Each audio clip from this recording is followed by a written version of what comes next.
अगला 1 से 1.5 महीना शेयर बाजार के लिए काफ़ी अहम रहने वाला है। दरअसल विदेशी निवेशक जो पैसा लगाते हैं यानी एफआईआई, वो पहले क्रिसमस की छुट्टी पे जाएंगे, फिर नए साल की छुट्टी पे जाएंगे, यानी कुल मिलाकर लंबी छुट्टी पे जाना अभी से शुरू कर देंगे कुछ एक दिनों में। छुट्टियों पर जाने से पहले इन एफआईआई ने एक अच्छा काम ये किया है कि खतरनाक तरीके से जो भारतीय बाजार से पैसा निकाल रहे थे उसमें थोड़ा सा फुल स्टॉप लगाया है, या फिर कह सकते हैं कि ब्रेक लगाया है, मोटा मोटी रोक भी दिया है।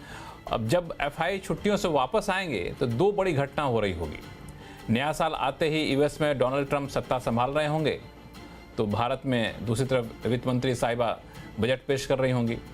ऐसे में अभी से बाजार का रुख कैसा रहने वाला है? मोटा मोटी सवाल यह है कि कहां से पैसा निकालें और कहां पैसा लगाएं। इसी पर करेंगे आज खास चर्चा।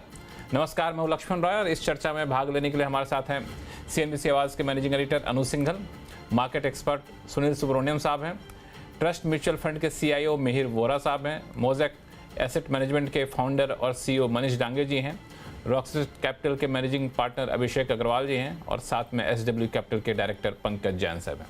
तो आप सभी मेहमानों का बहुत बहुत स्वागत हमारे शो में। आप सभी को मेरा नमस्कार। सबसे पहले मैं अनुज जी के पास जाना चाहूँगा, चूँकि बात मार्केट के करनी है अनुज जी आपसे, लेकिन एक छोटा सा कमेंट मैं आपसे चाहूँगा, चूँकि अभी ताज़ा घटना ये हुई है कि एल्गो ट्रेडिंग, जिस पे काफ़ी सवाल उठते थे कि रिटेल निवेशकों को नुकसान होता है, परेशान रहते हैं, उस पर सेबी ने एक कंसल्टेशन पेपर जारी किया और कहा कि रिटेल निवेशकों को भी इसमें हिस्सा लेने की छूट दी जाएगी। इससे कितना असर पड़ेगा रिटेल पार्टिसिपेशन पे? नहीं लक्ष्मण जी, देखिए क्या है कि जब फ्यूचर्स एंड ऑप्शंस पहली बार आए थे तब भी डाउट तो रहे होंगे। तो मेरा तो ये मानना है कि सेबी का ये कदम अच्छा है। थोड़ा लेवल प्लेइंग फील्ड की ज़रूरत है यहाँ पर, और ध्यान रखिएगा कि जो जिस तरीके के एल्गोस बड़े प्लेयर्स प्ले करते हैं, जो आज की मार्केट में भी उन्होंने फायर किए होंगे, वो उन्हें हम कहते हैं वेपन्स ऑफ मास डिस्ट्रक्शन। तो वो रिटेल के हाथ में अभी भी नहीं आएंगे। वो रिटेल को दूसरे तरीके के एल्गोस की बात हो रही है यहाँ पर। लेकिन जो भी है, मुझे लग रहा है कि ये एक अच्छा कदम है, और अभी तो राय मांगी गई है, उसके बाद तो फाइनल प्रोडक्ट्स आएंगे। लेकिन आई थिंक ज़रूरत है। और देखिए एक चीज़ तो मैं कह रहा हूँ कि एल्गो इज़ द फ्यूचर। अब एल्गो है मार्केट में और कोई इसको बदल नहीं सकता, तो स्ट्रैटेजी भी आपकी उस हिसाब से चेंज होगी। तो आपको भी एल्गो अगर सीखना पड़े और अगर उसके थ्रू पैसा बनाना पड़े, और अगर आपको इस मार्केट में रहना है, तो थोड़ा बहुत तो आपको करना पड़ेगा एल्गो। तो मेरे ख्याल से अच्छा कदम है ये लक्ष्मण जी। बिल्कुल, जब ये पूरी तरह से तस्वीर साफ हो जाएगी, जब ये लागू हो जाएगा एक तरीके से, तो हम लोग फिर से चर्चा करेंगे कि रिटेल निवेशक इसका कैसे फ़ायदा उठाएं। चूँकि नई टेक्निक है तो जाहिर तौर पर हर किसी को इसको अडेप्ट करना ही होगा। बाकी मेहमानों के पास जाऊं उससे पहले एक सवाल आपके पास लेकर आ रहा हूं कि हम लोग काफ़ी दिन से चर्चा कर रहे थे कि मार्केट में गिरावट कब थमेगी, बॉटम बन गया है क्या? तो अनुज जी, अभी ऐसा लग रहा है कि जिस तरीके से बाज़ार में एक ठहराव सा दिख रहा है, एफआई ने अब खतरनाक तरीके से बेचना बंद कर दिया है, तो क्या माना जाए कि अब चिंता करने की बात नहीं है, एक बॉटम आउट हम लोग हो चुके हैं? देखिए लक्ष्मण जी, बाज़ार में एक आपने सही कहा, एक काफ़ी डिक्लाइन आई थी, उसके बाद एक रैली आई, फिर वो रैली 24,800 पर रुकी, फिर वहाँ से हम गिरना शुरू हुए। आज हम ऑलमोस्ट 24,200 तक आ गए थे, और वहाँ से फिर हम वापस 24,800 पर बंद हुए। तो आज की जो वॉलेटिलिटी थी वो बहुत ज़बरदस्त थी।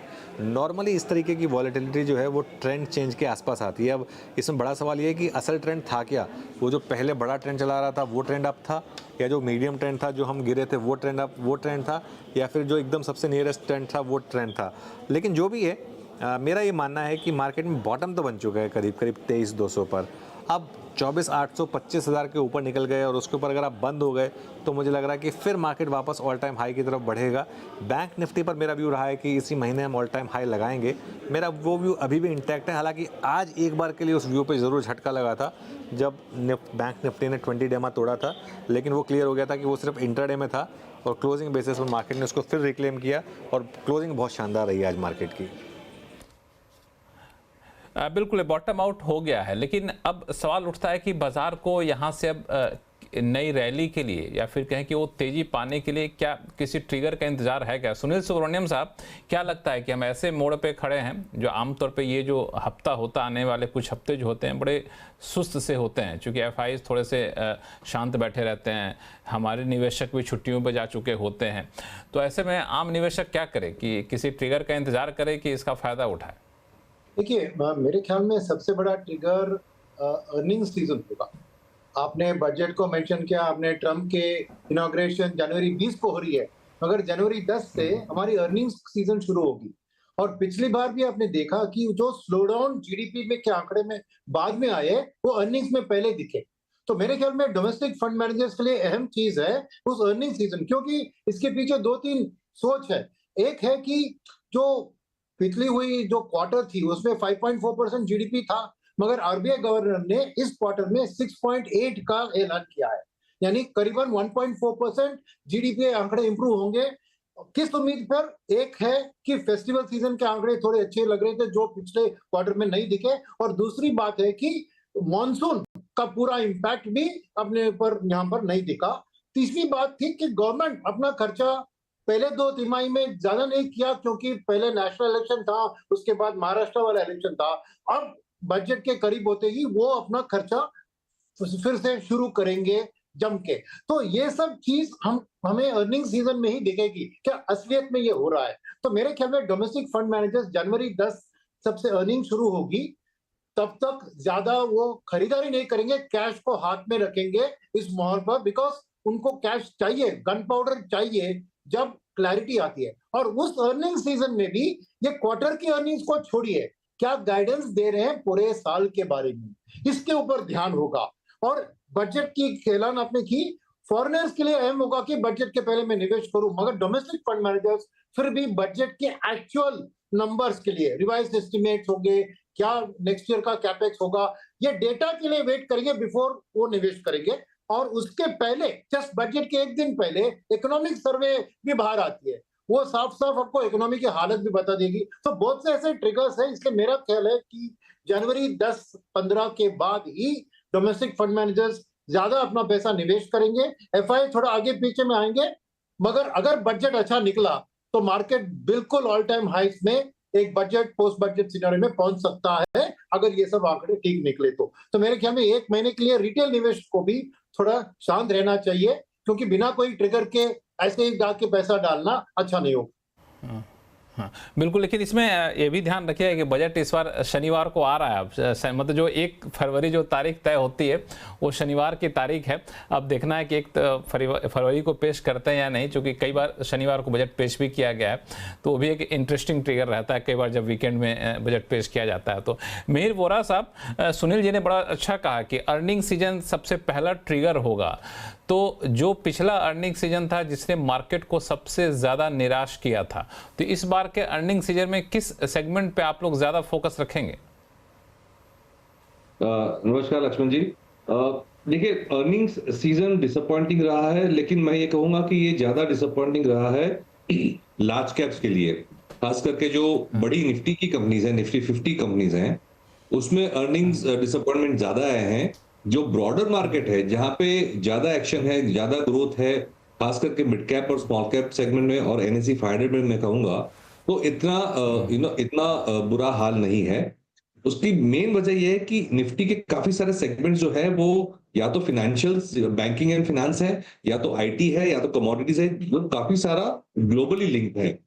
तो इसकी वजह से क्या हो रहा है कि जो कमोडिटीज के फ्लक्चुएशंस हो रहे हैं और ग्लोबल इकोनॉमी का जो इम्पैक्ट आ रहा है, उसकी अर्निंग्स का इम्पैक्ट, उसकी इम्पैक्ट निफ्टी के अर्निंग्स पे भी आ रही है।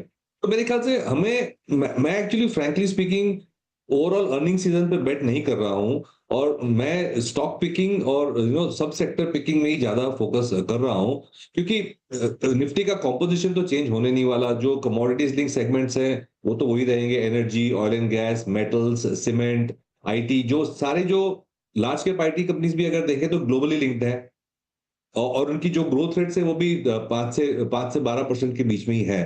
तो ये हाई ग्रोथ नहीं है। हमें फोकस करना है इंडियन इकोनॉमी के डोमेस्टिक फोकस्ड सेगमेंट्स और सब सेगमेंट में, जिसकी रिप्रेजेंटेशन काफी जो ब्रॉडर मार्केट में है। तो मैं फ्रैंकली अर्निंग सीजन का इतना वेट नहीं कर रहा हूं। हाँ, जो वेरिएबल मैं जो मॉनिटर कर रहा हूँ, ग्लोबल वेरिएबल, वो डॉलर की स्ट्रेंथ के बारे में हम बात करें तो, क्योंकि हम देख रहे हैं कि चाइनीज युआन भी डेप्रिसिएशन के मोड पे जा रहा है, उसका इम्पैक्ट रुपये पे भी आ रहा है, रुपये भी एक न्यू लो पे है वर्सेस द यूएस डॉलर। तो ये अगर जो वॉलेटिलिटी करेंसी की बढ़ती है तो एक रिस्क फैक्टर है, लेकिन मैं अर्निंग्स पे इतना फोकस नहीं करूंगा, स्टॉक पिकिंग पे ज्यादा फोकस करूंगा। बिल्कुल। मनीष अग्रवाल साहब, अभिषेक अग्रवाल साहब, ये जो वोरा साहब कह रहे हैं डॉलर फ्लक्चुएशन और बाकी फैक्टर, ये आपके लिए कितना बड़ा कंसर्न है आने वाले दिनों में?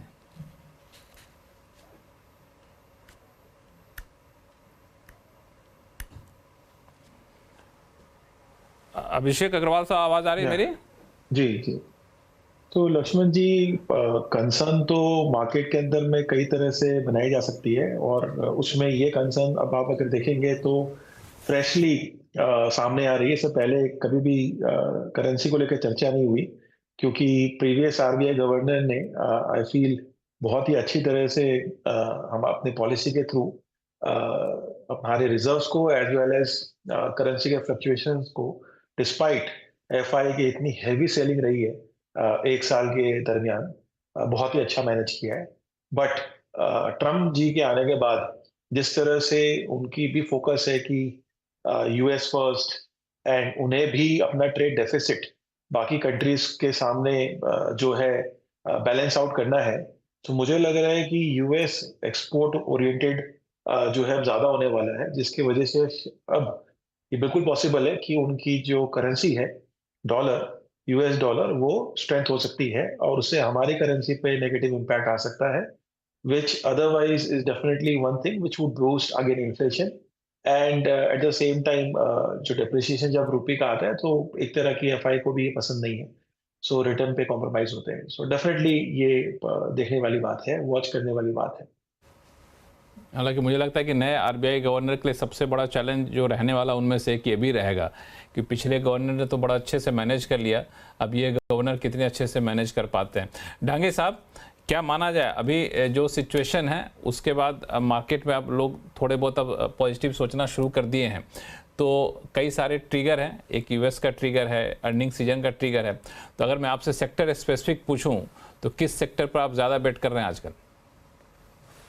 तो एक्चुअली पिछले जो गेस्ट ने बोला है उसी फ्रेमवर्क से जो मोटा मोटी सभी से एग्री करता हूं कि रेगुलेटरी टाइटनेस इंडिया के अंदर भी मैक्स पोजीशन में है, तो यहाँ से इंक्रीमेंटली गवर्नर चीजों को ठीक करेंगे। तो जो फाइनेंशियल मार्केट्स के अंदर खास करके आप अगर छोटी एनबीएफसीज को देखें और बैंकिंग का एक्सेस ऑफ कैपिटल देखें तो काफी टाइट हुआ है पिछले 8-9 महीनों में।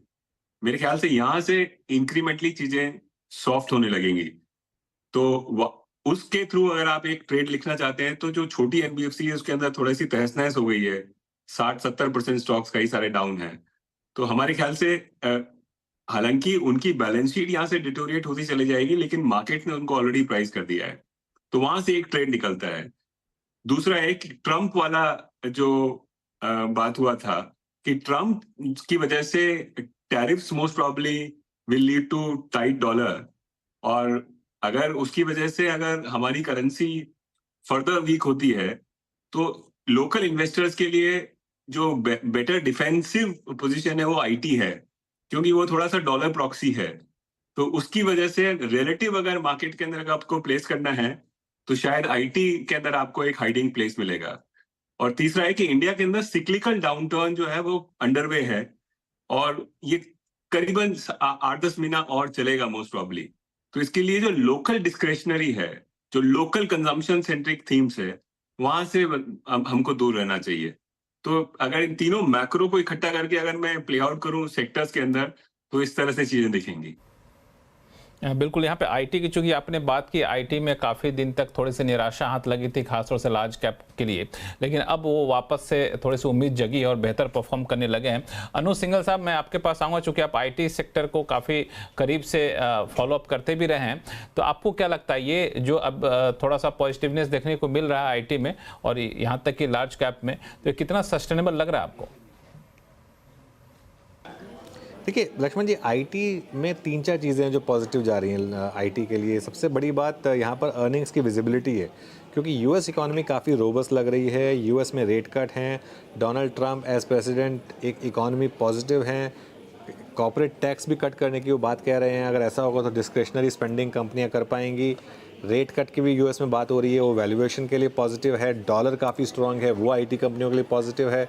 रुपी रोज़ ऑलमोस्ट नया ऑल टाइम लो लगाता है, ये आईटी कंपनियों के लिए पॉजिटिव है। तो इस समय आईटी कंपनी की 5 उंगलियां घी में हैं, तो इसके लिए। और वैल्यूएशन भी अभी आईटी कंपनीज की वो एकदम जो 2022 में एकदम मैडनिंग वैल्यूएशंस हो गई थी, वो अभी भी नहीं हुई हैं आईटी कंपनीज की। तो इसके लिए आईटी पर अभी भी मुझे लग रहा है कि पॉजिटिव ही रहना चाहिए आपको। बिल्कुल। पंकज जैन साहब, आईटी पर आपका व्यू क्या है? क्योंकि मैं जब डेटा को एनालाइज कर रहा था तो देखा था कि निफ्टी आईटी जो है वो 36 के मल्टीपल पे चल रहा है करीब, और निफ्टी 22-23 के मल्टीपल पे है। और यहाँ भी आधे से ज़्यादा जो स्मॉल कैप और मिड कैप आईटी वो 70 के मल्टीपल पर है। तो ये कंसर्न है कि नहीं है?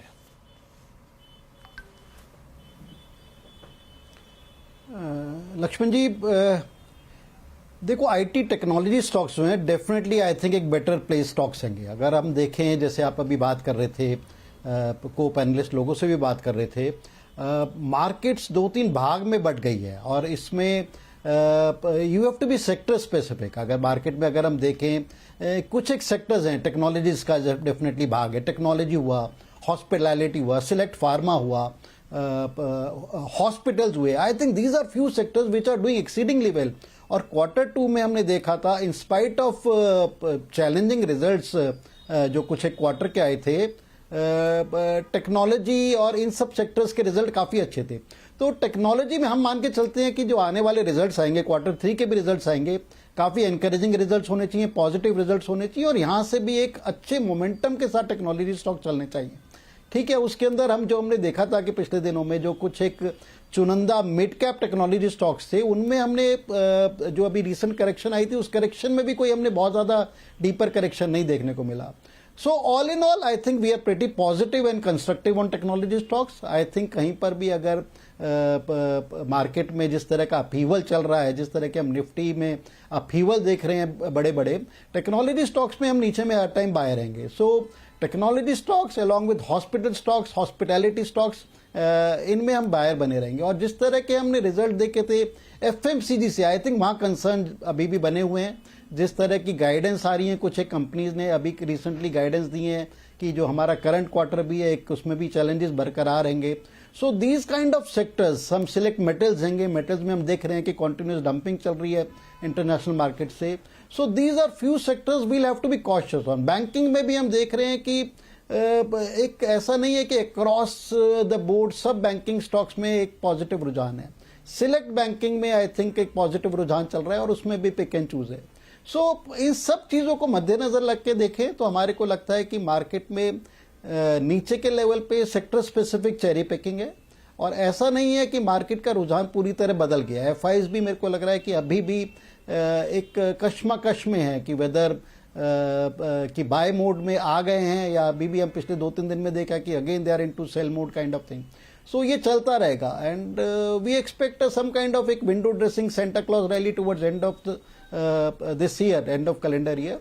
और उसमें अगर हमारी जो ट्रेडिंग पोजीशंस हैं हमारे क्लाइंट्स की, हम उनको ऐसा गाइडेंस दे रहे हैं कि उन पोजीशंस को थोड़ा कम किया जा सकता है। तो मार्केट मेरे को लगता है कि एक रेंज बाउंड बना रहेगा, एक रनअवे मार्केट यहाँ से भी हमारे को नहीं दिखाई दे रहा, and running into Q3 results I think market दोबारा से कॉशियस मोड में चला जाएगा। तो कुल मिला के जैन साहब, अगर मैं कहूँ कि आपके हिसाब से आईटी सेक्टर एक हो गया, एक बैंकिंग सेक्टर हो गया, जो आईटी और टेक्नोलॉजी, बैंकिंग सेक्टर, हॉस्पिटैलिटी, ये सब थोड़ा सा आपको बेहतर दिख रहा है, और जो मेटल सेक्टर हो गया, कंज्यूमर ड्यूरेबल सेक्टर हो गया, वहाँ पे थोड़े से कंसर्न आपको दिख रहे हैं, क्यों? बिल्कुल। इसके अलावा आई थिंक लक्ष्मण जी, जो एक और, चाहे उसे आप सेक्टर बोल दीजिए या ऑफ शूट ऑफ फार्मास्यूटिकल बोल सकते हैं, I think hospitals I think बहुत ज़्यादा बड़ी मार्केट कैप नहीं है सारे हॉस्पिटल्स की, बट अगर हॉस्पिटल्स एज अ स्पेस आप देखें, जो भी 10-12 दिग्गज हॉस्पिटल स्टॉक्स हैं, they have been doing exceedingly well. और जो हमने रीसेंट करेक्शन भी देखी थी मार्केट में, उस करेक्शन में भी कोई बहुत ज़्यादा नीचे नहीं आए थे। आई थिंक ये एक सबसेट बन गया, एक सब फार्मा का एक सब सेक्टर बन गया, and this is one kind of segment which we have been telling our investor and clients कि इसमें काफ़ी कंस्ट्रक्टिव रही है, और वर्ष 2025 में भी हमारे को लगता है कि यहाँ से वैल्यूएशंस और ज़्यादा अच्छी देखने को मिल सकती हैं। बिल्कुल, हॉस्पिटल एक सेगमेंट है। सुनील साहब, मैं आपके पास वैसे तो आना चाह रहा था कि बजट को लेकर के, चूंकि आपने ट्रिगर पहले अर्निंग सीजन बता दिया, तो अर्निंग सीजन पे हम लोगों ने चर्चा कर भी ली। और बजट एक होता है कि बजट से पहले प्री बजट रैली की शुरुआत हो जाती है, और कई लोग उस प्री बजट रैली को मिस भी कर जाते हैं। तो बजट को लेकर मैं सवाल आपके पास आगे लेकर आऊँगा, लेकिन उससे पहले जो जैन साहब जो सेक्टर बता रहे थे, तो आपका भी उसी सेक्टर में ट्रस्ट है? हाँ बिल्कुल, मैं सहमत हूँ। फिर आप जो भी जैन साहब ने कहा और मनीष जी ने भी कहा, मैं सहमत हूँ उसमें से कि बैंकिंग में सेलेक्ट स्टॉक्स अच्छे करेंगे। वहां पे मेरी फोकस होगी corporate banking related stocks, because मैं देख रहा हूँ कि अल्टीमेटली अगले साल में आपको कॉर्पोरेट कैपेक्स प्राइवेट सेक्टर का पिकअप होना है, क्योंकि धीरे धीरे जब कंजम्पशन बढ़ेगी, लगेगा और भी 6-9 महीने, मगर कॉर्पोरेट बैंक्स का ही जब असर अच्छा होगा, तो मेरा कॉर्पोरेट लेंडिंग पे थोड़ा फोकस मैं इसमें।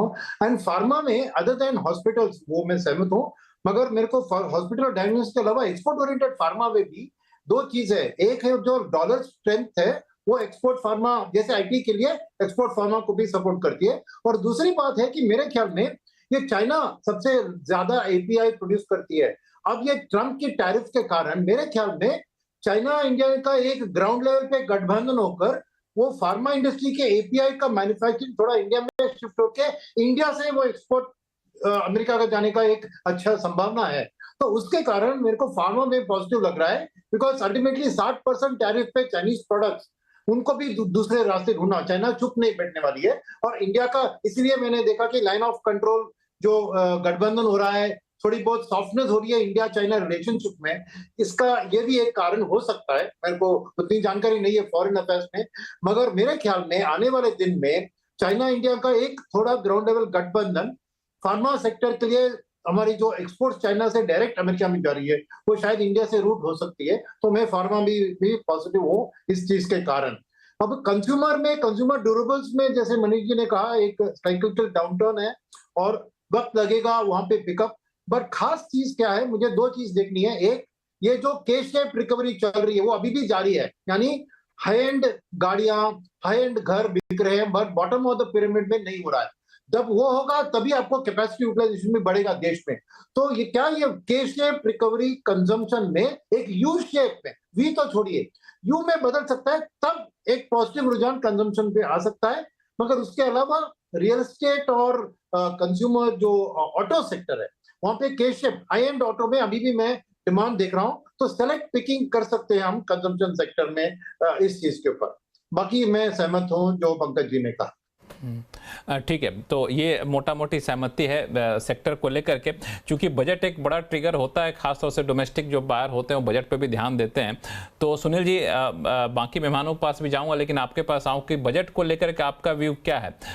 बजट में किस सेक्टर को लेकर आप ज़्यादा उत्साहित हैं? क्योंकि बजट ऐसे समय पेश हो रहा है जब खासतौर से ग्रोथ काफ़ी कम हो गया है, कैपेक्स काफ़ी कम है, प्राइवेट इन्वेस्टमेंट बढ़ाना अभी भी एक बड़ा चैलेंज बना हुआ है, कंजम्पशन बढ़ाना चैलेंज बना हुआ है। तो एक उम्मीद की जाती है कि बजट में शायद इन सब चीज़ों को, इन सब चैलेंजेस को एड्रेस करने की कोशिश की जाएगी। तो आप इसको कैसे देख रहे हैं? तो दो बड़े मुद्दे जो गवर्नमेंट फोकस करेगी मेरे ख्याल में। तो फर्स्ट ये कि खाली अपने कैपेक्स के ऊपर फोकस, नंबर्स ज्यादा एक्सप्रेस करने के बगैर, या वो भी करेगी, मगर प्राइवेट सेक्टर कैपेक्स को कोई टैक्स इंसेंटिव्स देकर बूस्ट करने की कोशिश करेगी। क्योंकि गवर्नमेंट सिंगल हैंडेडली, क्योंकि सबसे बड़ा प्रॉब्लम जो है वो है अपना एम्प्लॉयमेंट का। अगर प्राइवेट सेक्टर कैपेक्स में शामिल होती है तभी आपको एम्प्लॉयमेंट जनरेशन में ब्रॉड बेस्ड होगा। तो सबसे बड़ा चीज मैं देख रहा हूं कि वही एक होगी। सेकेंड होगी कि बॉटम ऑफ द पिरामिड में, क्योंकि वहां पे कंजम्पशन लैकिंग है, तो चाहे टैक्स इंसेंटिव थोड़ा बॉटम में देंगे ताकि लोगों के हाथ पे पैसा और आ सके।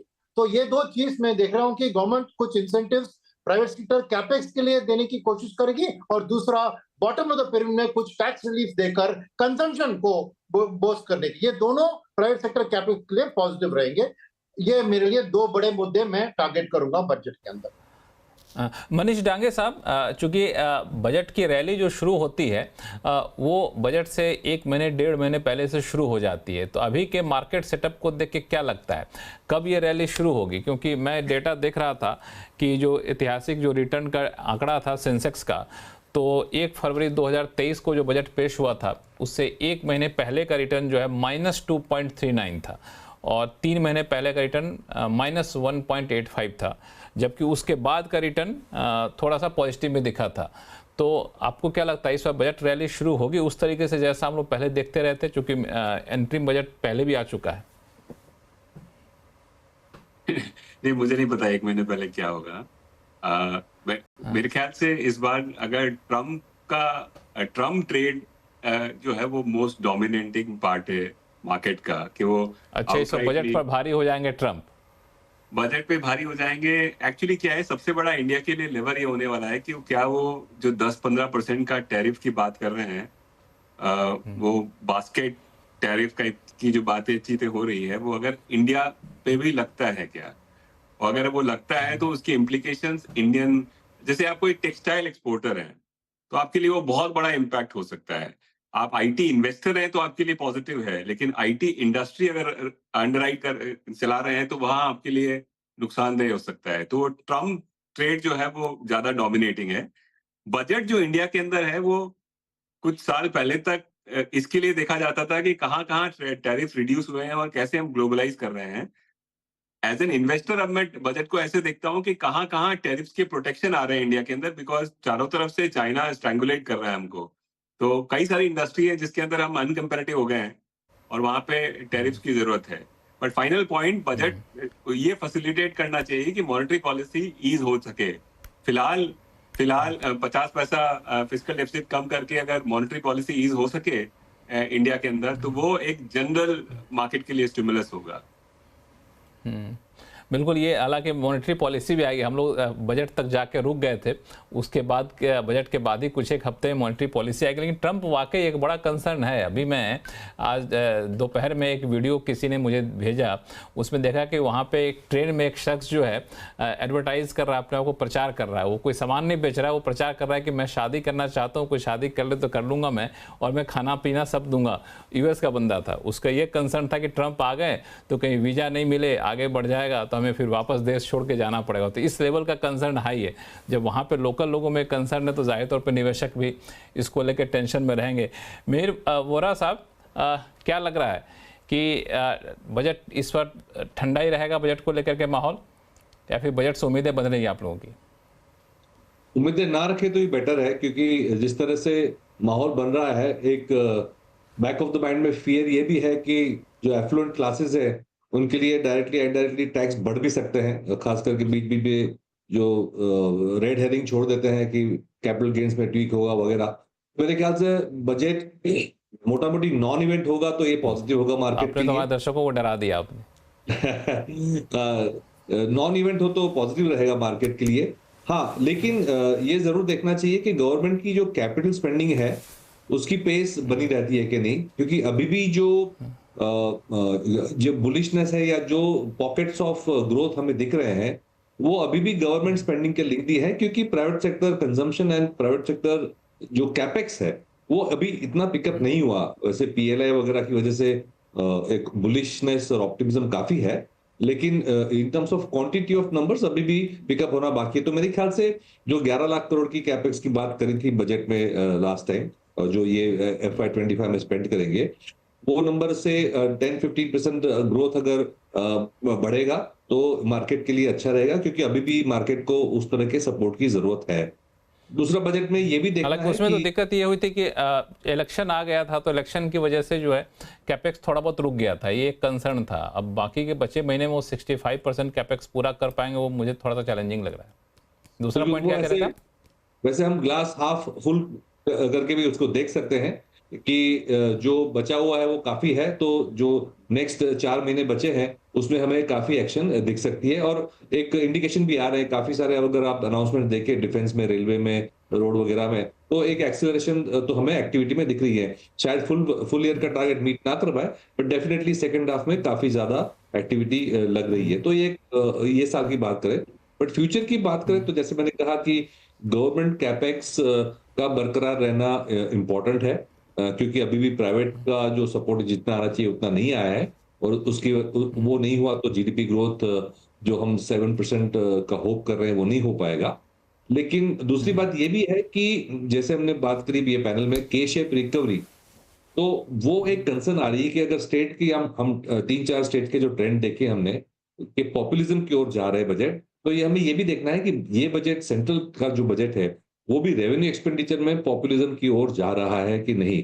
तो उससे हमें पता चलेगा कि जो पॉलिटिकल बेंट ऑफ माइंड है गवर्नमेंट का वो क्या है अभी। बिल्कुल, ये एक बड़ी चीज़ है जिसपे हम लोग नज़र रखेंगे यहाँ पे। पंकज जैन साहब, क्या कहा जाए कि आप क्या सुझाव दे रहे हैं? एक तरह से सीधा सवाल पूछूं कि अपने निवेशकों को कि बजट तक शांति रहो, बजट को लेकर एक्साइटमेंट मत दिखाओ, या फिर कुछ एक चीज़ें हैं जो बजट में होनी है, थोड़ा सा वहाँ पे नज़र रखो।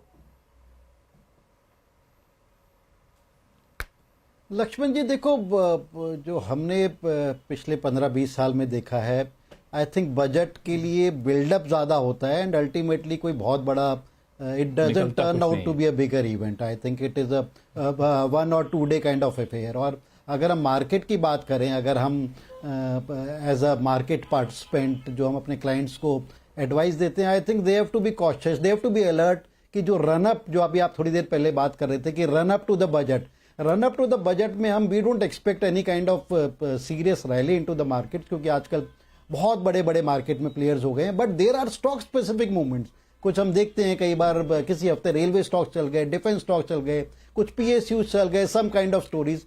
तो I think one has to be alert on that, और उस स्टोरी में सकआउट ना हो, रादर अगर कहीं पर कुछ अच्छा ट्रेडिंग प्रॉफिट्स वगैरह मिल रहा है एंड एग्जिट अपॉर्चुनिटी मिल रही है, we could be alert on that kind of basis.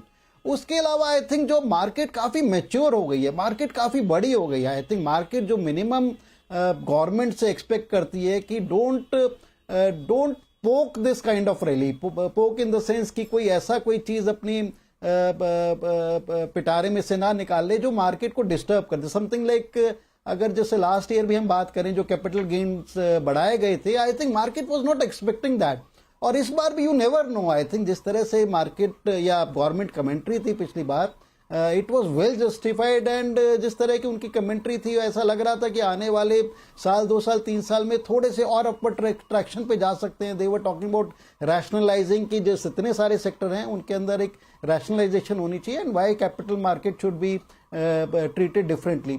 सो इस तरह के कंसर्न है फिस्कल डेफिसिट को लेकर। आई थिंक उसमें जनरली गवर्नमेंट का जो ट्रैक रिकॉर्ड रहा है काफी अच्छा रहा है, but there have been some kind of expenditure. Defence पे देखने वाली बात है, आई थिंक कुछ एक साल से ऐसा रुझान हो रहा है कि दुनिया भर के देशों में इंक्लूडिंग इंडिया डिफेंस पे काफी ज्यादा एक्सपेंडिचर हो रहा है। और जैसा कि अभी हमारे कलीग भी कह रहे थे, जिसको हम लेमन टर्म में फ्रीबीज कहते हैं या सोशल स्पेंडिंग देखते हैं, स्टेट्स में बहुत ज्यादा हम देख रहे हैं run up to the election, बहुत ज्यादा सोशल स्पेंडिंग या फ्रीबीज पे खर्चे की बात कर रहे हैं। And whether that kind of phenomena is to be seen in central budget, उस चीज पे थोड़ा सचेत रहना पड़ेगा। सो इन सब चीजों का एक समीकरण या मध्यांत ये है कि बहुत ज्यादा सीरियस एक्सपेक्टेशन ना रखें बजट से, बजट में ध्यान दें कि कुछ भी ऐसा कोई बड़ा नेगेटिव ना आए। But otherwise I think infrastructure पे अगर गवर्नमेंट फोकस रखे, जो एक गवर्नमेंट के जो कोर है, इंफ्रास्ट्रक्चर, एजुकेशन, हेल्थ, और वहां पर स्पेंडिंग्स बढ़ाए, तो आई थिंक वो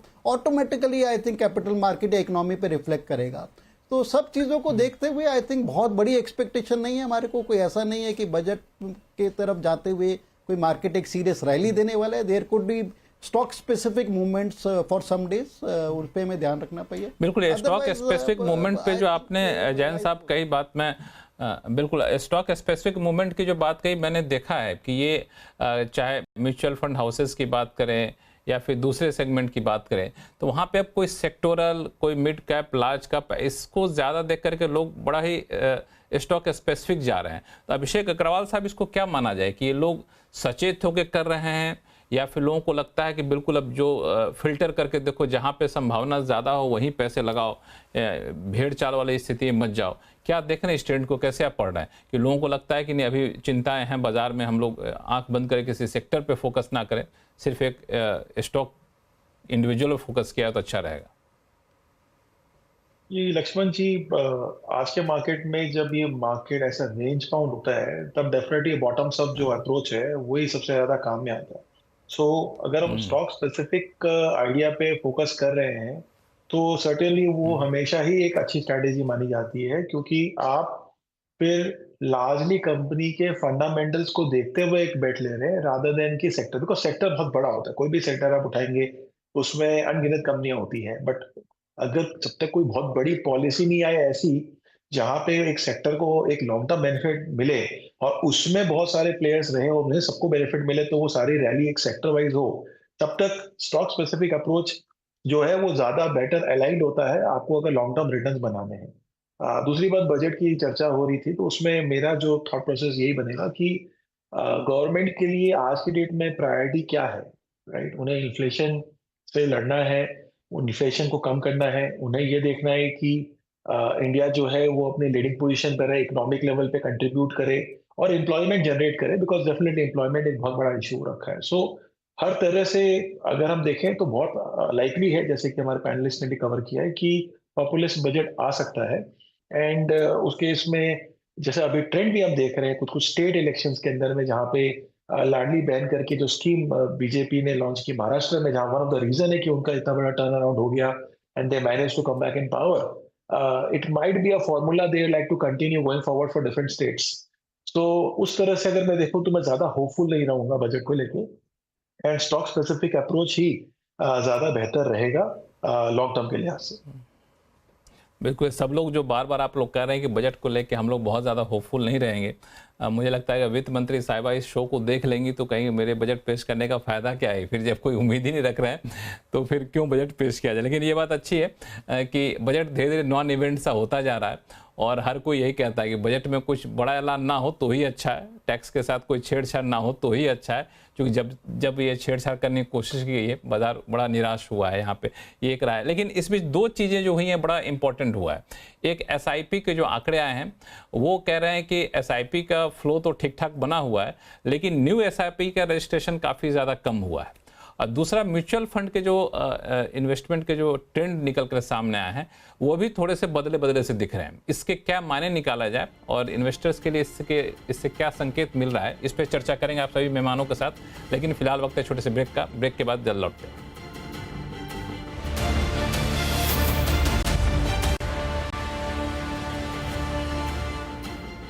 ब्रेक के बाद एक बार फिर से आपका स्वागत है। हम लोग चर्चा कर रहे हैं कि यहाँ से आने वाले दिनों में बाजार के लिए क्या ट्रिगर रहने वाला है और किन किन घटनाओं से बाजार प्रभावित होगा और ऐसे में निवेशकों को कितना क्या ख्याल रखना चाहिए। वापस से चर्चा में हम लोग आते हैं। हमारे पास मिहिर वोरा साहब हैं। मिहिर वोरा साहब, जो यहाँ पे एक हमने देखा है कि दो आंकड़े आए हैं, एक म्यूचुअल फंड के आए हैं, एक एसआईपी के आए हैं। इन दोनों आंकड़ों का विश्लेषण करने के बाद ये देखने को मिला है कि म्यूचुअल फंड का ट्रेंड बदला बदला सा है। कहीं नए प्लेयर पे फोकस कर रहे हैं, कहीं पीएसयू पे फोकस कर रहे हैं, कहीं ट्रेडिशनल पार्टनर का साथ छोड़ रहे हैं। तो इसका क्या संकेत निकाला जाए? सुनील जी, ये सवाल लेके आपके पास भी आऊँगा इनके बाद।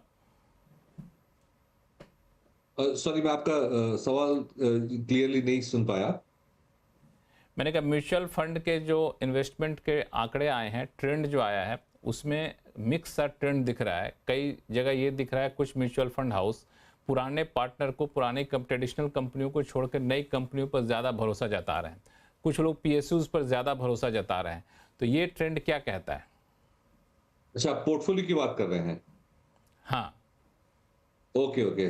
देखिए, ओवरऑल मैं दिखाऊंगा, अगर म्यूचुअल फंड इन्वेस्टर की बात करें हम तो क्लियरली एक मोमेंटम फॉलोइंग हो रही है, क्योंकि हम देख रहे हैं कि लार्ज कैप फंड्स में कम पैसा आ रहा है, स्मॉल कैप फंड्स में ज्यादा पैसा आ रहा है और थीमेटिक फंड्स में भी काफी सारा पैसा आ रहा है। तो मेरे ख्याल से एक follow the heard kind of mentality बन रही है इन्वेस्टर्स में।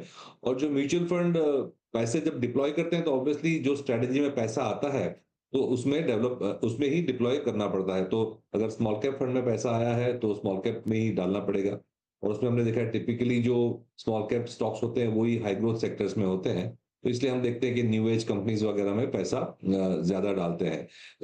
रही बात पीएसयूज वगैरह की, तो वो मेरे ख्याल से एक म्यूचुअल फंड की जो कोर फिलोसॉफी है उसके हिसाब से होती है। कई फंड हाउस वैल्यू इन्वेस्टिंग में बिलीव करते हैं तो पीएसयू स्टॉक्स उन्हें सस्ते लगते हैं, तो वहां पे इन्वेस्ट करते हैं। और कई फंड हाउस जैसे कि हम हैं, we are more growth focus, तो हमारे जो पोर्टफोलियो है वो टिपिकली मिड कैप और स्मॉल कैप के उसमें बायस ज्यादा रहता है। तो मेरे ख्याल से जो स्टॉक सिलेक्शन है वो फंड हाउस की फिलोसॉफी पे डिपेंड करती है। लेकिन अगर मैं इन्वेस्टर बिहेवियर देखूं तो clearly mid cap, small cap और थीमेटिक फंड्स में ज्यादा दिलचस्पी आ रही है इन्वेस्टर्स की। सुनील सुब्रमण्यम साहब, मैं ये सवाल अगर आपसे पूछूं कि आजकल म्यूचुअल फंड हाउसेस क्या सोच रहे हैं, कहाँ पे ज़्यादा उनका भरोसा दिख रहा है, क्योंकि आप तो बड़े करीबी से इसको नज़र रखते हैं। देखिए, म्यूचुअल फंड हाउसेस की बात दो चीज है कि आप देखिए करीबन 35,000 करोड़ के फ्लोज में 25,000 फ्लोज ग्रॉस फ्लोज एसआईपी में आए, और उस एसआईपी के अंदर भी आप देखें तो 13 से 15,000 करोड़ उस 25,000 करोड़ एसआईपी बुक में स्मॉल एंड मिड कैप और सेक्टोरल थीम्स में ही है। तो फंड हाउस के पास small and mid cap stocks खरीदने का ही पैसा आ रहा है, और जब वो उसको निवेश करने की कोशिश करते हैं तो दो चीज है। अब क्या होता है कि एसआईपी बुक के कारण हर फंड मैनेजर को पता है कि उसकी फंड में कितना रेगुलर एसआईपी आ रही है, तो वो भी एक प्लान कर सकता है। तो मेरे ख्याल में म्यूचुअल फंड मैनेजर्स भी एसआईपी के जरिए मार्केट में खरीदारी कर रहे हैं, यानी वो अच्छे कंपनी को चुनते हैं और उनको पता है कि उनको रेगुलरली हर महीने 50 crore 100 crore 1000 crore different fund houses का डिफरेंट फंड में एसआईपी बुक जारी रहता है ना, तो उस हिसाब से वो खरीदते हैं। तब उनकी फोकस होती है कि 3 से 5 साल में मैं इन्वेस्टर को रिटर्न दे रहा हूं। तो वो क्या करते हैं, वो टाइम नहीं करते मार्केट के, वो क्या करते हैं कि एक growth at a reasonable price, यही होता है उनका फिलॉसफी। ग्रोथ को खरीदना है मगर दाम सस्ते में होना है, तो कैश हाथ में रख के वो कंपनी को चुनते हैं, बिजनेस को खरीदते हैं, और जब भी करेक्शन आता है उस कंपनी में उनके पास एसआईपी का फ्लो रहता है, धीरे धीरे खरीदें। तो मोस्ट म्यूचुअल फंड हाउस कोई वैल्यू बेस्ड भी है, मगर ज्यादातर fund houses Garp philosophy follow करते हैं। तो उनकी कोशिश होती है कि डोमेस्टिक ओरिएंटेड ग्रोथ सेक्टर्स में आप गिने चुने कंपनी को चुनकर उनके ऊपर फोकस रखें, और जब भी उनका दाम आता है बाय लो सेल हाई की फिलॉसफी होती है, क्योंकि उनका है कि आज या कल में प्रॉफिट नहीं देना है, उनको 3 से 5 साल में वेल्थ क्रिएशन करना है। सेकेंड चीज जो होती है वो एफआईएस को काउंटर करने के लिए, जब एफआईएस बिकवाली करते हैं तो उनके पास जो कैश होता है, एफआईएस ज्यादातर लार्ज कैप और लार्ज एंड मिड कैप में निवेश करते हैं, तो वहां पे वो एक चीज करते हैं कि वेट करते हैं कि प्राइस गिरने दो, उसके बाद जब मैं खरीदूं।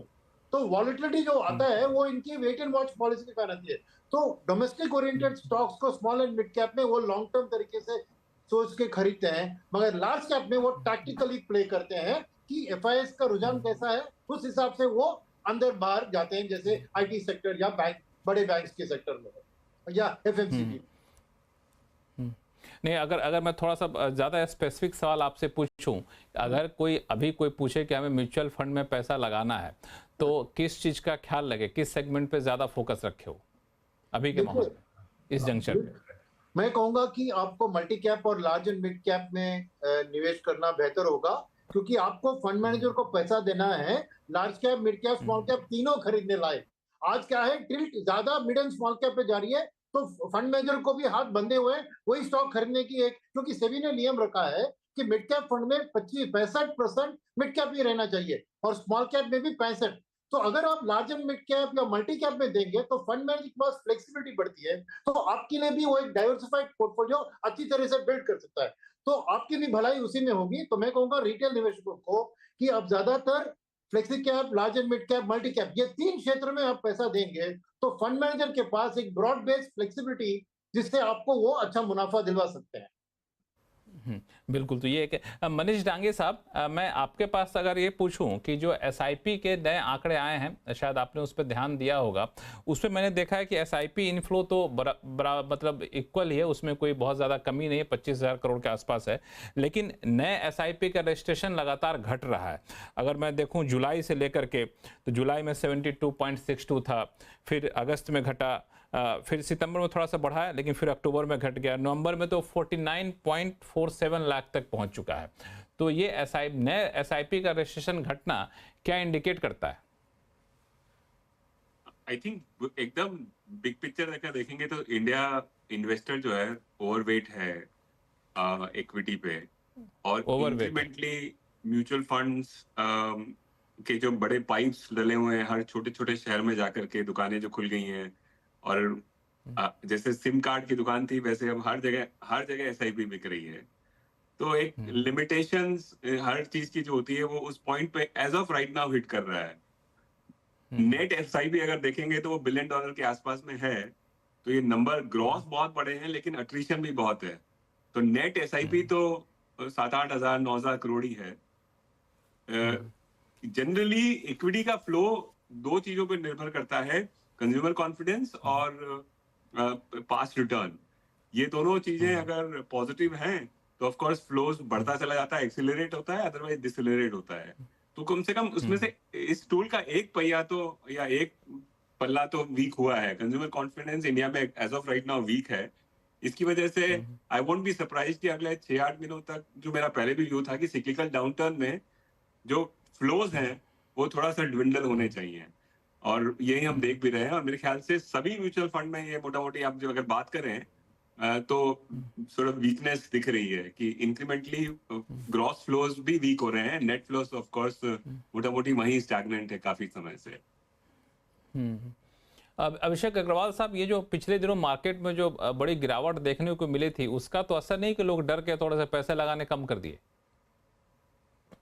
ये लक्ष्मण जी, हो सकता है कि थोड़ी मार्केट की उथल पुथल से कुछ देर के लिए, ये एक बार के लिए थोड़ा सा स्लो डाउन दिख रहा है। बट मैं आपको थोड़ा एक डिफरेंट इंटरेस्टिंग फैक्ट देता हूँ just to make the moment lighter, कि अगर हम अपने लास्ट 4 महीने की नेट एडिशन देख लें एसआईपी की, that is equivalent to Australia population.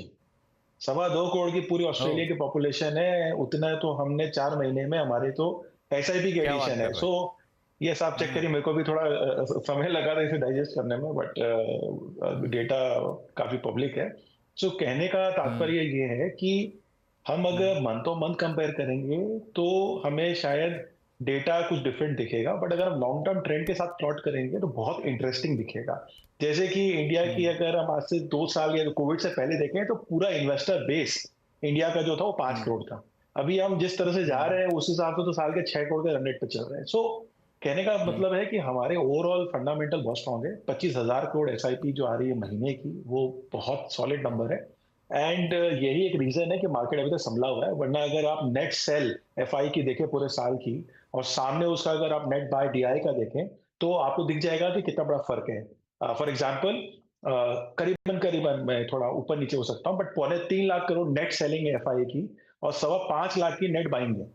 अब 5.25 लाख की नेट बाइंग के अंदर में अगर आप देखें ये 25,000 करोड़ का मंथली ट्रेंड, तो 50% ऑफ द जो कंट्रीब्यूशन है वो ये नई पैसे से आ रहा है, which is retail money. So I am just saying that हमारी जो डोमेस्टिक मार्केट है वो रिटेल लेड है, एंड अभी भी वो कॉन्फिडेंस का गया नहीं है। अगर हम मंथ टू मंथ की डेटा के स्लो डाउन को देखेंगे तो पिक्चर कुछ और दिखेगी, बट मैं इसमें ज्यादा रीड नहीं करना चाहूंगा। मुझे लग रहा है ओवरऑल हम लोगों को यहाँ पे डोमेस्टिक इन्वेस्टर्स काफी पॉजिटिव है, एंड ये फ्लो आगे भी कंटिन्यू जारी रहेगा। बिल्कुल। पंकज जैन साहब, खुद पर करो यकीन, क्यों? नहीं, बिल्कुल लक्ष्मण जी, और इसमें मैं 2-3 चीज़ ऐड करना चाहूँगा। आई थिंक जिस तरह से हमारे डोमेस्टिक इन्वेस्टर्स ने, रिटेल निवेशकों ने, एसआईपी के इन्वेस्टर्स ने पिछले साल या पिछले 2-3 क्वार्टर में बिहेव किया, आई थिंक काफ़ी मैच्योर तरीके से बिहेव किया है। एंड जिस तरह की हमने सेलिंग देखी है एफआईज की तरफ से, जितनी बड़ी सेलिंग छोटे पीरियड में देखी है, I think that was well countered by domestic investors. नहीं तो had it been some other day, आज से 3-4 साल पहले के तरह माहौल होता, तो I think we could have seen serious erosion in market. तो काफ़ी मैच्योर रहा है इन्वेस्टर, जो नया इन्वेस्टर आ रहा है। आई थिंक एक ट्रेंड चेंज, एक डेमोग्राफिक ट्रेंड चेंज देखने को मिल रहा है। I hope this last. एक यंगर जनरेशन जो है उसकी एक सेविंग पैटर्न बदल रहे हैं, and I think that augurs well for our economy, that augurs well for our country. और मेरे को लगता है कि जिस तरह का एसआईपी में रुझान हैगा, आई थिंक ये छोटे मोटे डेंट जो आप बात कर रहे हैं, आई थिंक बहुत ज़्यादा चिंता की बात नहीं है, बट ओवरऑल ट्रेंड्स काफ़ी एंकरेजिंग हैं। और मेरे को लगता है this is kind of a done deal, और मेरे को नहीं लगता कि ये बहुत छोटी अवधि का एक चेंज आएगा। I think this is long way to go. तो मैं काफ़ी उत्साहित हूँ, काफ़ी ऑप्टिमिस्टिक हूँ इक्विटी मार्केट को लेके, हमारे एसआईपीज को लेके, हमारे रिटेल निवेशक को लेके। And this is the trend we have been seeing at our place also. I think एक जनरल ट्रेंड देखने को मिल रहा है, और मेरे को लगता है कि काफ़ी पॉजिटिव ट्रेंड है ये, एंड काफ़ी अच्छी बात है। बिल्कुल, अलग अलग एजेंसी ने भी और एनालिस्ट ने भी इस पर काफ़ी पॉजिटिव अपने कमेंट्री भी दी है। सुनील सुब्रमण्यम साहब, आपने देखा होगा मॉर्गन स्टैनली की जो 2025 इंडिया स्ट्रेटजी आई, फिर जेफरीज की जो स्ट्रेटजी आई है, वो लोग तो ठीक ठाक संकेत दे रहे हैं। नहीं, बिल्कुल किसी को डाउट नहीं होना चाहिए कि हमारी जो डेमोग्राफिक डिविडेंड है, यानी यंगेस्ट पॉपुलेशन और पर कैपिटा इनकम भी अब 2800 के करीब आ गया है, जो 2200 पे था कोविड के टाइम में, वो भी बढ़ रहा है। तो शॉर्ट टर्म में आपको वॉलिटिलिटी रहेगी, क्योंकि आगे पीछे ये डेमोग्राफिक डिविडेंड के कारण एम्प्लॉयमेंट जनरेशन बहुत इंपॉर्टेंट होता है, वो इतनी आसानी से नहीं हो सकती है। मगर कोई भी अगर एक थोड़ा लंबी अवधि से देखे इंडिया को, तो चॉइस नहीं है कि इंडिया ही उनके चॉइस का मार्केट है। वो टोटल वर्ल्ड के इमर्जिंग मार्केट में, राइट, चाइना के ऊपर इतनी दिक्कतें दिख रही है, और चाइना जो 13 to 14% वर्ल्ड के एक्सपोर्ट का शेयर था, हमारा 2% है। तो डेफिनेटली एक ही रूट है, वन वे अप। क्या है कि शॉर्ट टर्म में फ्लोज आके इसको आगे पीछे करते हैं, मगर लॉन्गर टर्म ट्रेंड आप देखें तो इंडिया का अट्रैक्टिवनेस गिरा नहीं है। हमारी वीकेस्ट क्वार्टर 5.4% जीडीपी भी वर्ल्ड में फास्टेस्ट ग्रोइंग देश थे हम। तो हम अपनी आंखों से बहुत नियर टर्म सोच से, खाली हमें कुएं के अंदर जो मेंढक अपने सराउंडिंग को ही देखता है, ऐसे देख रहे हैं। बाहर वाले देख रहे हैं कि ये कुआं कैसा है, दूसरा कुआं कैसा है। तो वहां पे जरूर इंडिया सबसे अट्रैक्टिव देश दिख रहा है एक फॉरेनर की आंखों से। तो मेरे ख्याल में कोई डाउट नहीं है कि 3 से 5 साल की टाइम फ्रेम, ये सब जो दिक्कतें हैं ये बाहर चली जाएगी, और हमारी मार्केट नई नई हाईज फेस करेगी। तो लॉन्ग टर्म और मीडियम टर्म इन्वेस्टर के लिए कोई दिक्कत नहीं है, शॉर्ट टर्म वॉलिटिलिटी रहेगी, और इसीलिए एसआईपी बहुत एक अच्छा तरीका है इस वॉलिटिलिटी का फायदा उठाकर, रुपी कॉस्ट एवरेजिंग का फायदा और पावर ऑफ कंपाउंडिंग का फायदा उठाकर रिटेल निवेशकों को अपना वेल्थ क्रिएशन करने का। तो कोई मेरे को डाउट नहीं है कि India is the market from a medium term perspective. तो ये फॉरेनर जो कह रहे हैं, तभी हम सुनते हैं। हमारी लोकल लोग जब कहते हैं, हम कहते हैं कि नहीं नहीं नहीं ये बायस है, वो बायस है। तो जब फॉरेनर कहते हैं तो मान लेते हैं, मगर एटलीस्ट मानने का तो उसके बेस पे निवेश तो करना चाहिए ना। बिल्कुल। मिहिर वोरा साहब, कोई आता है एसआईपी कराने, तो आप लोग क्या सुझाव देते हैं? कहाँ रहना चाहिए, किस तरह से, किस सेगमेंट में आपको जाना चाहिए पैसे लेकर के? मैं वही कह रहा हूँ कि आपको मल्टी कैप, अगर आप सेक्टर चुन रहे हैं तो आप कॉन्ट्रास्टिंग सेक्टर्स को चुनिए, क्योंकि आजकल सेक्टर और थीमेटिक फंड में बहुत इंटरेस्ट है लोगों को। अगर चुन रहे हैं तो कॉन्ट्रास्टिंग सेक्टर्स एक डाइवर्सिफिकेशन बेस पे करिए, राइट। कॉन्ट्रास्ट क्या होता है? बिल्कुल। मैं एक मिनट जरा ये सवाल मैं लेकर मिहिर वोरा साहब के पास भी ले आऊं, सुनील जी, चूंकि समय थोड़ा सा कम हो रहा है। मिहिर वोरा साहब, आपकी राय क्या होती है जब कोई एसआईपी करने आता है, तो आप लोग किस तरह का गाइडेंस देते हैं वहां पे? बिल्कुल, जैसे मैंने स्टार्टिंग में ही कहा था कि जो ब्रॉडर मार्केट है वहां पे बुलिशनेस ज्यादा है, वहां पे एक्शन ज्यादा है, अर्निंग्स ग्रोथ भी बेटर है। तो फ्लेक्सी कैप फंड जो है या मल्टी कैप फंड है, उसमें एक अच्छा डिवर्सिफिकेशन मिलता है लार्ज कैप, मिड कैप और स्मॉल कैप में। तो हम टिपिकली राय यही देते हैं कि अगर आपका जो कोर होल्डिंग है वो आप फ्लेक्सी कैप या मल्टी कैप में डालें। थीमेटिक फंड्स है, स्मॉल कैप फंड है, वो आप अपने रिस्क एपिटाइट के हिसाब से थोड़ा, अगर आपके पोर्टफोलियो में तड़का डालना है तो तड़के की तरह यूज कर सकते हैं। तो बिल्कुल, ये आपके पास कई सारे ऑप्शन होते हैं, और थोड़ा सा हेज करने के लिए जो अभी कहा वोरा साहब ने, थोड़ा तड़का भी आप डाल सकते हैं। लेकिन कुल मिलाकर कहीं टेंशन लेने की ज़रूरत नहीं है। अर्निंग सीजन आएंगे जाएंगे, फिर ट्रम्प साहब आएंगे, लेकिन ऐसा भी नहीं कि ट्रम्प साहब दुनिया से अलग होकर बहुत कुछ कर लेंगे, अकेला दुनिया चलाना, तो उनको भी कई चीज़ों पर निर्भरता रहती, तो उनसे बहुत डरने की ज़रूरत नहीं है। और बजट भी आने वाला है, तो आप अगर अभी कुछ शेयर बाज़ार में निवेश करने की सलाह मान रहे हैं, करना चाहते हैं, तो जो हमारे पैनलिस्ट ने राय दी है उसके हिसाब से चल सकते हैं आप। और आप सही मेहमानों का बहुत बहुत शुक्रिया हमारे शो में हिस्सा लेने के लिए। अलग अलग मौके फिर से आप लोग जुड़ेंगे और दर्शकों के लिए एक बेहतर गाइडेंस आपसे लेंगे। और आवाज़ अड्डा में फिलहाल इतना ही। देखते रहिए CNBC आवाज़। नमस्कार।